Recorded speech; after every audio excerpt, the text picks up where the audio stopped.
The phone rang at exactly 2:17 a.m., jarring me from a deep sleep in my Tokyo hotel suite. I was in the middle of closing a major real estate acquisition deal, and the last thing I expected was a call from my father. The caller ID flashed his name, and my stomach immediately clenched with worry. "Dad? Is everything okay?" "Avery, I've got some bad news." His voice had that familiar tone of forced sympathy mixed with a barely concealed satisfaction. "Your apartment building is on fire. I'm watching it on the news right now." I sat bolt upright in bed, instantly alert. What building?" "The Grandview Apartments on Fifth Avenue. You know, where you live in that tiny studio. The whole thing is going up in flames. Fire department has been there for 2 hours." I grabbed my laptop and quickly pulled up the local news feeds. Sure enough, there it was. Live footage of the Grandview residential complex, flames visible from several windows, fire trucks surrounding the building. "I hope you have renter's insurance," Dad continued in that condescending tone I knew just as well, though I doubt whatever you could afford would cover much. Maybe this is a sign you should finally give up this independent life fantasy and come back home. I started to laugh. Not a small chuckle, but a genuine, uncontrollable laugh. "Avery, why are you laughing at a tragedy?" I tried to compose myself, but the irony was just too overwhelming. "Because, Dad, that building wasn't just my home." "What do you mean?" I own it." The silence on the other end of the line stretched for several seconds. "What did you just say?" "The Grandview residential complex. I bought it 18 months ago through Summit Property Holdings. I own the entire building, Dad, all 47 units." Another pause. "That's impossible. You live in a studio apartment. You can barely afford rent. I live in the penthouse, which I renovated specifically for myself, and I've never had a problem paying rent because I've been paying it to myself." I could hear the sputtering confusion in Dad's voice. "Avery, this isn't funny. I'm trying to help you deal with a crisis." "Dad, I'm watching the live feeds from 6 different news stations. The fire is contained to the 3rd and 4th floors, and it's already under control. My building's sprinkler system and fire suppression technology are working exactly as they were designed to. Your building, my building, which, by the way, is insured for $12 million. So yes, I definitely have insurance." The silence from Dad's end was deafening. I could practically hear his brain trying to process what I'd just told him. $12 million, he finally managed. "That's just for the Grandview complex. My total real estate portfolio is valued at about $420 million. This time the silence lasted so long I thought the call had dropped. "Dad? Are you still there?" 400... Avery, what are you talking about? You work in customer service for some tech company." "I work in customer service for my own tech company, Summit Property Holdings and Summit Technologies. I founded both companies 6 years ago." I got up and walked to the window of my hotel suite, looking out over the Tokyo skyline. In a few hours, I would be signing the papers that would add another $50 million in commercial property to my portfolio. "Dad, I think we need to talk, but first let me handle the situation at my building." I opened my laptop and accessed the emergency contact system I'd installed in all my properties. Within minutes, I was patched through to the fire chief on site, my property manager, and my insurance representative. "Chief Morrison, this is Avery Mason, owner of the Grandview complex. What's the situation?" "Ms. Mason, good to hear from you. The fire originated in Unit 3B from a faulty space heater. Our suppression systems activated immediately, and we've contained the damage to Units 3B and 4A. There are no injuries, and the rest of the building is secure." "Excellent. What about the residents of the affected units?" "We've relocated them to temporary housing. Your property manager already activated the emergency housing protocol you established." "Perfect. What's the estimated damage?" "Preliminary assessment suggests about $80,000 in damages, nothing that can't be repaired within 2 weeks." $80,000. Dad was panicking about me losing everything, and the actual damage was less than what I'd spent on art for my penthouse. Thank you, Chief. Please keep me updated. I ended the call and realized Dad had been listening to the entire conversation. Avery, he said quietly, you were talking to the fire chief. Like I told you, it's my building. When you own a property, you get involved when there are emergencies. But how? When? I don't understand any of this. I sat back down on the bed, knowing this conversation was going to take a while. Dad, what exactly do you think I've been doing for the last 6 years? Working in customer service, struggling to pay rent on that little apartment, refusing our help because you're too proud to admit you need it. The description stung because it was so far from reality, yet it reflected what my family genuinely believed about my life. Dad, I haven't struggled to pay rent in over 5 years. I bought my first property when I was 26 with the money I earned from developing a customer service software platform. Customer service software? I noticed most companies were using outdated, inefficient systems to manage customer interactions, so I developed a better, AI-enhanced platform that could handle multiple communication channels simultaneously while providing better service outcomes. I could hear him breathing, but not speaking. That software is now used by about 4,000 companies worldwide. The licensing fees alone bring in $15 million annually. 15 million. That was just the start. I used those profits to start buying undervalued properties, renovating them, and either flipping them or renting them out at market rates. Each successful project funded larger acquisitions. But Avery, you live so modestly. Your apartment, your car, your clothes. Dad, I live in a 2,000 square foot penthouse with a private rooftop garden. I drive a Tesla Model S and my clothes are custom made by a designer in Milan. That's impossible. We've seen your apartment. You've seen the guest bathroom and the kitchen when you've dropped by unannounced. I've never given you the full tour because every time you come over, you make comments about how I should give up and move home. The accusation hung in the air between us. We just want what's best for you, he said defensively. What you want is for me to fit into your definition of success. When I chose tech over law school, you decided I was making a mistake. When I moved into my own place instead of staying at home, you assumed I was struggling. You've never actually asked about my business or my life. But if you're so successful, why wouldn't you tell us? I tried. Dad, do you remember 3 years ago when I invited you and Mom to the Tech Innovation Awards ceremony? I was receiving an award for my customer service platform. You said it was some work thing. I said it was a work event where I was being recognized for my accomplishments. You said you were too busy to attend a customer appreciation dinner. I could hear him thinking, probably remembering that conversation differently than I did. And what about when I offered to help with Mom's medical bills last year? You told me to focus on my own finances instead of trying to help with expenses I couldn't afford. Because we thought you were barely making ends meet. I was offering to pay the $60,000 in medical bills outright. Dad, didn't that strike you as a clue that maybe your assumptions about my finances were wrong? Another long silence. Avery, if you have all this money, why do you live so normally?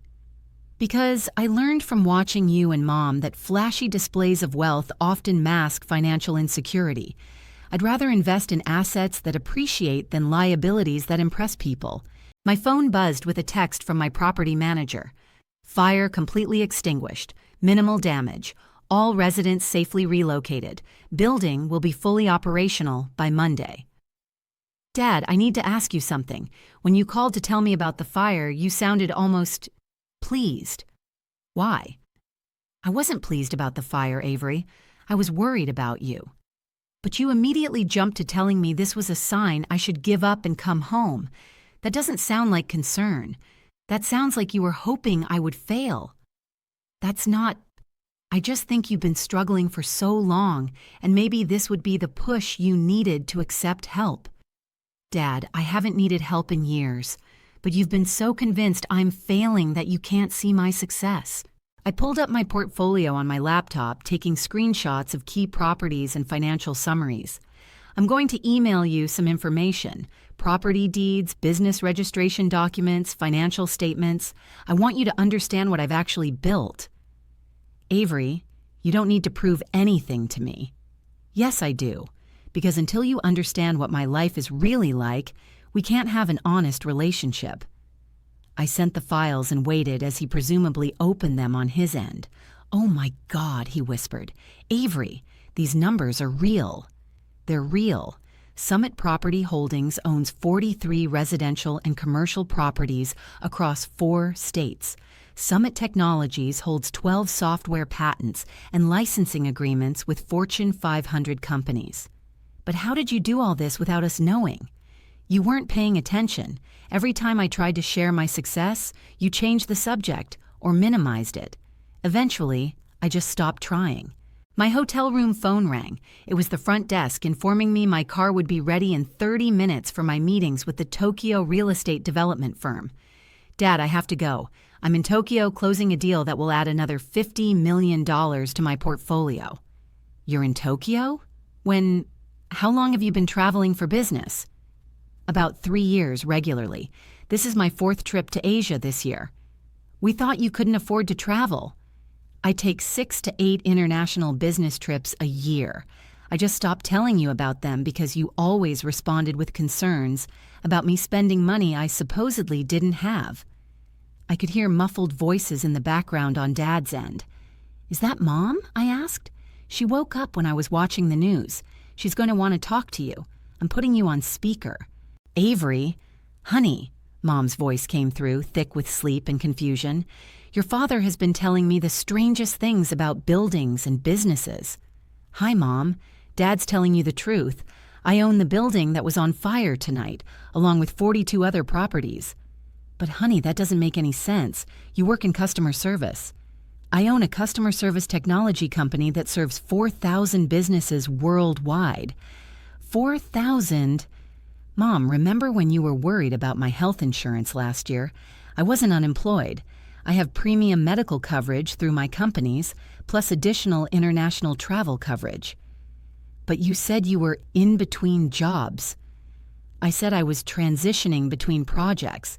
You assumed that meant I was unemployed. I could hear Mom whispering to Dad, "Show me those papers you were looking at." Several minutes passed as they reviewed the documents I'd sent. Avery, Mom said finally, these bank statements. Do you really have about $260 million in liquid assets plus properties worth approximately $420 million? So yes, I'm doing just fine financially. My God, Dad breathed. Avery, you're successful. I am successful, Dad. I have been for years. But why didn't you tell us? I tried, but every conversation turned into your worries about my financial security or suggestions that I should move home and get a real job. Mom cut in. Honey, we were just worried about you. Living alone, working so hard. Mom, I have a full team. Property managers, accountants, a legal team, tech developers. I haven't worked alone in 4 years. A team? 37 employees across both companies. The silence stretched again as they processed this information. Avery, Dad said slowly, when you offered to help with Mom's medical bills, I was offering to pay for them completely. $60,000 wouldn't have made a dent in my budget. And when we said you should focus on your own expenses, we were telling a multi-millionaire to stop trying to help her family because she needed to worry about her own rent money. I could hear Mom start to cry. Oh, honey, we've been so foolish. You weren't foolish. You made assumptions based on limited information and your own fears about my choices. But we should have listened better, Dad said. We should have asked more questions instead of assuming we knew what was going on in your life. My phone vibrated with a text message. Car ready downstairs for Sakura development meeting. I really do have to go, but when I get back from Tokyo, I'd like to take you both out to a nice dinner. My treat. Avery, Dad said, about the fire tonight. The fire is under control. Insurance will cover everything. The residents are safely housed, and the building will be fully operational by Monday. And you, are you really okay? Dad? I'm more than okay. I'm successful, I'm independent, and I'm happy with what I've built. We're proud of you, Mom said, her voice still shaky. We should have said that years ago. Thanks, Mom. That means a lot. After I hung up, I gathered my materials for the Tokyo meetings, reflecting on the bizarre turn the night had taken. What started as a call from my father to deliver bad news about a tragedy had turned into the moment my family finally learned the truth about my life. The irony that it took a fire for them to finally see clearly wasn't lost on me. 3 days later, I returned from Tokyo with signed contracts for a major commercial development project. The fire damage at the Grandview had been completely repaired, and all the residents were back in their units. More importantly, I had dinner plans with my parents for the first time in 2 years. I picked them up in my Tesla, watching their faces as they took in the car's features and technology. "This is beautiful, Avery," Mom said, running a hand over the leather seats. "How long have you had it?" "About 18 months. It's actually my second Tesla. I traded up when the new model came out." We went to Aurelia, one of the most exclusive restaurants in the city. Dad's eyes went wide as we pulled up to the valet stand. "Avery, this place is incredibly expensive." "Dad, I made $3.2 million in Tokyo this week. I think I can handle dinner." The maitre d' greeted me by name and led us to my usual table, a private booth with a view of the city skyline. "Ms. Mason, wonderful to see you again. Your usual to start?" "Thank you, Henry. We'll start with a bottle of the 2015 Bordeaux, and then I'll let my parents choose their own meals." After Henry left, Dad leaned forward. "You have a usual table here?" "I do a lot of business meals. This is convenient for client dinners." Mom picked up the menu and immediately put it back down. "Avery, these prices. Order whatever you want. It's on me." As we settled into dinner, the conversation gradually shifted from awe at my success to genuine curiosity about my life and work. "Tell us about Tokyo," Dad said. "What kind of deal were you working on?" "Commercial real estate development. I'm partnering with a Japanese firm to build a mixed-use complex in downtown Osaka. Residential units, office space, and retail." "That sounds incredibly complex." "It is, but that's what makes it interesting. Plus, the profit margin on international development is substantially higher than on domestic projects." Mom smiled. "You sound so confident when you talk about business. I remember when you were little, you used to arrange your toys like you were running a company." "Some things never change. I just rearrange buildings instead of toys now." Dad reached across the table and took my hand. "Avery, I owe you an apology. Not just for tonight, but for years of not seeing what you were accomplishing." "Dad, you don't have to." "Yes, I do. I was so focused on what I thought your life should be that I completely missed what your life actually was." "We both did," Mom added. "We've been treating our successful daughter like she needed our help, when she's been more successful than we ever imagined." I squeezed Dad's hand. "I appreciate that, but I need you both to understand something. I didn't build this empire to prove you wrong or to show off. I built it because I saw opportunities, and I had the skills to capitalize on them." "And we are incredibly proud of what you've built," Dad said. "I just wish I had been supporting you instead of doubting you." "Can you support me now?" I answered. "By asking about my life instead of assuming you know what's going on in it?" "Deal," Mom said immediately. "In fact, I want to know everything. Start from the beginning and tell us how you built all of this." And so I did. Over the course of a 3-hour dinner, I walked them through every major decision, every key investment, every pivotal moment that had led me to where I was today. They listened with fascination, asking questions and expressing amazement at the scope of what I'd accomplished. "The customer service software was just the foundation," I explained. "But real estate is where I found my passion. There's something satisfying about taking a rundown building and transforming it into something beautiful and functional." "Like the Grandview complex?" Dad asked. "Exactly. When I bought it, half the units were empty and the building was falling apart. I spent 8 months renovating it completely, upgrading the infrastructure, adding modern amenities. Now it's one of the most desirable residential buildings in the area. And the penthouse, where you live, I designed it myself. 2,000 square feet, floor-to-ceiling windows, a private rooftop garden, and a home office that overlooks the city. Mom shook her head in wonder. We thought you lived in a tiny studio. You thought that because I never invited you in. Every time you came over, you made comments about me needing to move home or get a better job. It was easier to let you see only the kitchen and bathroom than to deal with lectures about a responsible life. We won't do that again, Dad promised. In fact, we'd love to see your real home sometime. I'd like that. Maybe this weekend. As we finished dinner and prepared to leave, Dad looked around the elegant restaurant one more time.